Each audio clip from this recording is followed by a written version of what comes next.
The playground is no longer as fun as it used to be. Most of the playground equipment from the 90s has been replaced with boring ones, and it's just not the same. From the infamous metal dome climbers to tetherball poles, these are 10 nostalgic pieces of playground equipment from the 90s that have disappeared over time. First on the list is metal dome climbers. Metal dome climbers were among the most popular play structures in the 90s, and you will always find one in every playground or backyard back in the day. Also known as climbing domes, metal dome climbers was the playground equipment that provided a mix of fun and challenging ways for kids to climb, crawl, and explore. They are constructed with durable metal frames and are designed in a geodesic dome structure, making the dome shape provide excellent structural integrity and also allow kids to climb and play safely. Up to 6 kids can play on it at the same time. The metal climbing bars and holds are designed for easy gripping and climbing, making it accessible for kids, regardless of their age.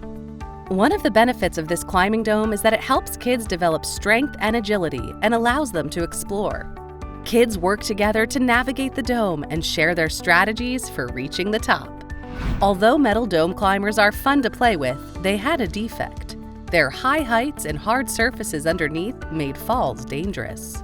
As a result, kids suffered from injuries, particularly head trauma and broken bones, and this led to its decline, as many schools and parks had to remove these structures from their playgrounds.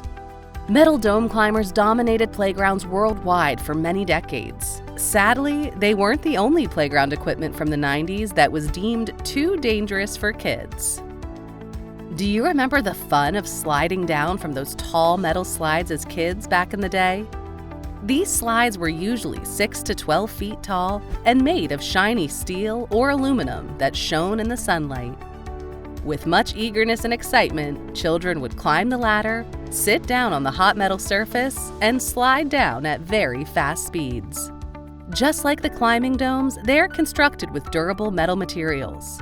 This metal surface provides a smooth and fast ride, and it definitely was a lot of fun. The thrill of sliding down a tall spiral slide brought so much joy to the children and helped them build courage and confidence.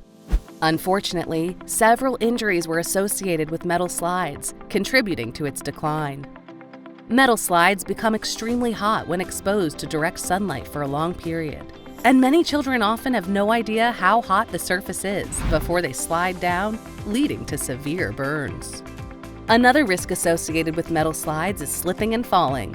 When the metal surface gets wet, either by dew or condensation, the smooth surface of the slide can become very slippery.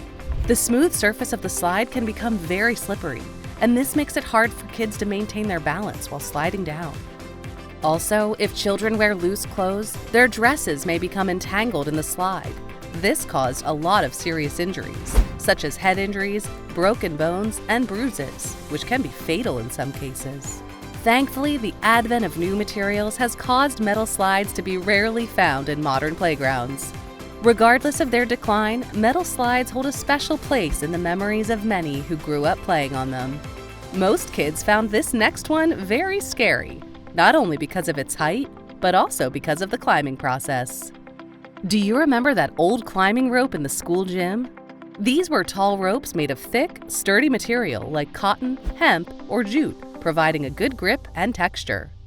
Kids would climb up the rope using their hands, feet, and legs to find holds and make their way to the top. Rope climbing was fun, but not every kid could climb it.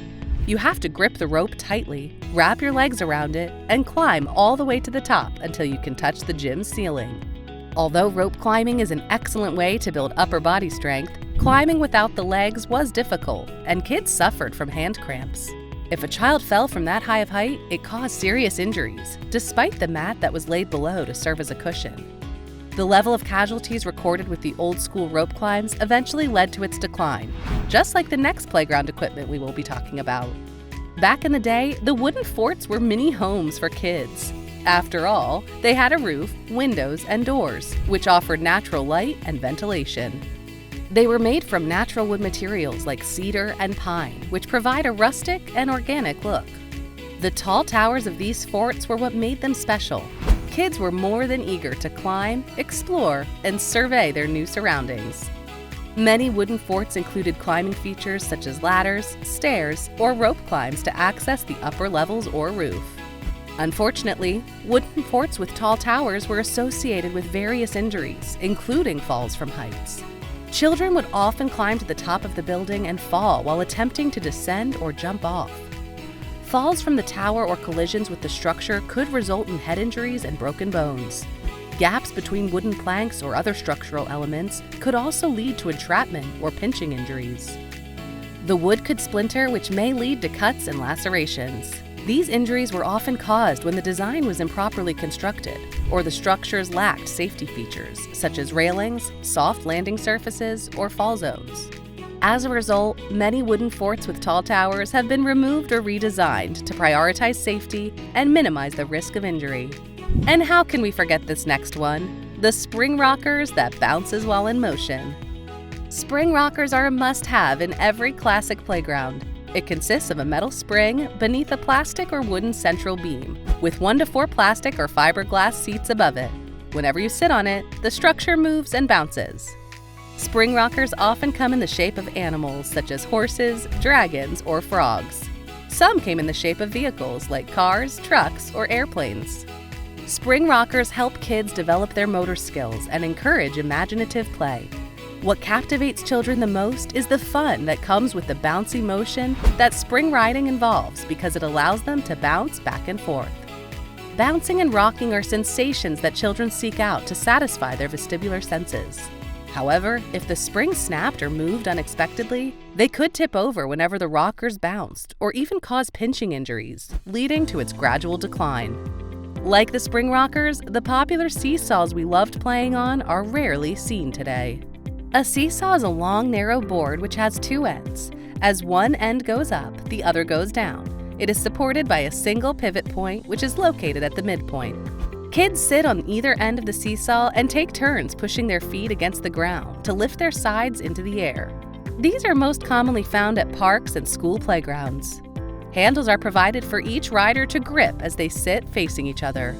One issue with the seesaw's design is that if a child can hit the ground suddenly after jumping or exiting the seesaw at the bottom, the other child may fall and be injured. Often, children would fall off the seesaw while it was in motion or when getting on and off the structure, and this results in reported cases of head injuries and broken arms. In order to ensure safety, seesaws were removed from many playgrounds in the United States in the early 2000s. Next on, we have the chain link bridge.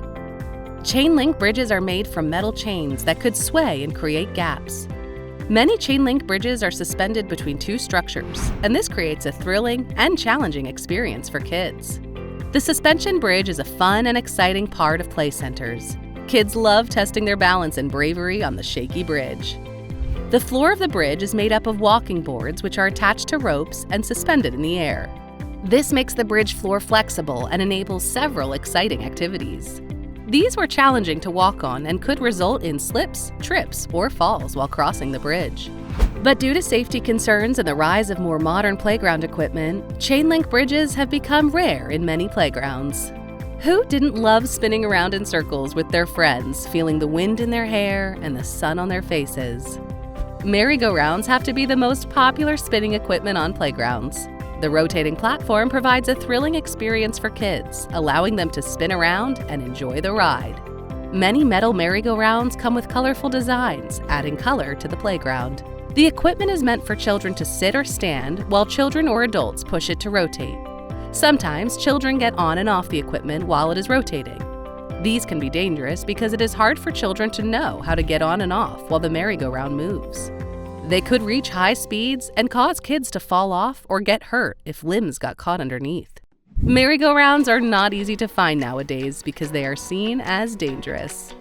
Concrete Pipe Playground is an intriguing play space built with concrete sewage pipes. These large concrete cylinders are placed as tunnels.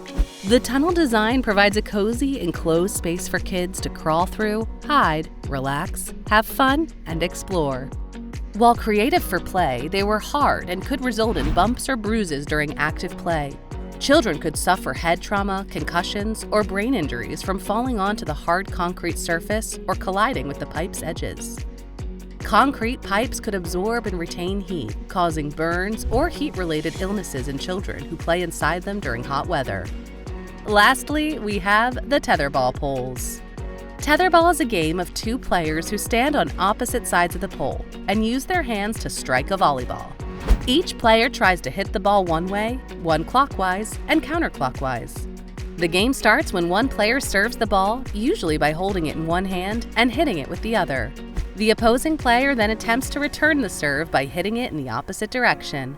The goal is to hit the ball so that one's opponent cannot alter the ball's direction. The game ends when one player hits the ball around the pole in their own direction, as far as it will go, so that the ball hits the pole. The 90s versions of the tetherball were often on hard surfaces without adequate padding, leading to a risk of collision injuries or rope burns. These 90s playground equipment are famous for improving one's physical fitness, and connecting with other kids can also help you make new friends for life. But despite their many benefits, they have become a thing of the past due to several factors, ranging from safety to comfort. Do you remember playing with any of these? Let us know in the comments section below. Also, don't forget to like and subscribe to the channel so you will be the first person to know when the next video drops. See you soon!